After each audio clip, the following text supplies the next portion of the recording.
Hi guys, mag-vlog ulit tayo. Nakarating na dito si Ango. Tingnan niyo siya ngayon. Ayan siya, nakararo siya guys. Diba nakita niyo si Ango? Alam mo ba, nakita ko niyo sa inyo. Yung sisiw na dalawa. Nag-vlog ka na naman. Yes, alam niyo ba yung sisiw na inano ko sa iyo? Hi guys! Vlog siya ng vlog.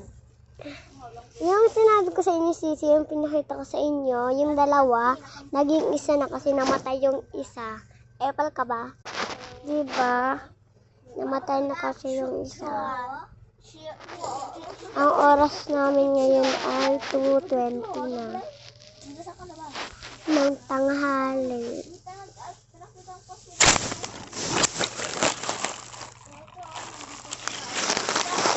Hi guys!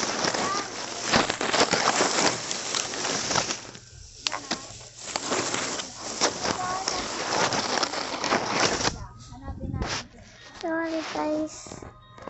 Ang mata ko doon. Look. Look ng mata ko. O yun guys, wala ko sa inyo masasabi ngayon. Dahil wala dito si EJ. Gagawin ko lang kung ano-ano. Hindi kasi ko nagme-message. Tuloy lang be. Kasi kayo nag-message. Message kasi kayo. Tanong ka sa kulay red. Hindi ka mamamatay. Yun lang. Ta? Wala na. Hindi na ako kabati ni Ate EJ. Nalaman niya na pinaprank ko siya. Kasi ang dami nagsabi sa kanya, taga dito sa bahay. Narinig niya kami.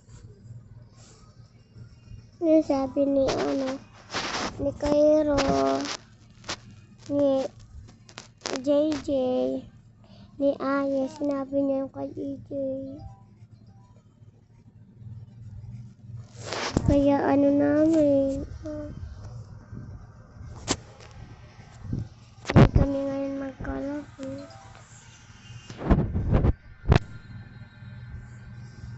Mamamatay kayo sa Buti na lang na andito si Ate Ango. Hindi niya kasi ako pinapansin ni EJ. Dahil narinig niya, ipaprank namin siya. Dapat kasi din nito nalaman.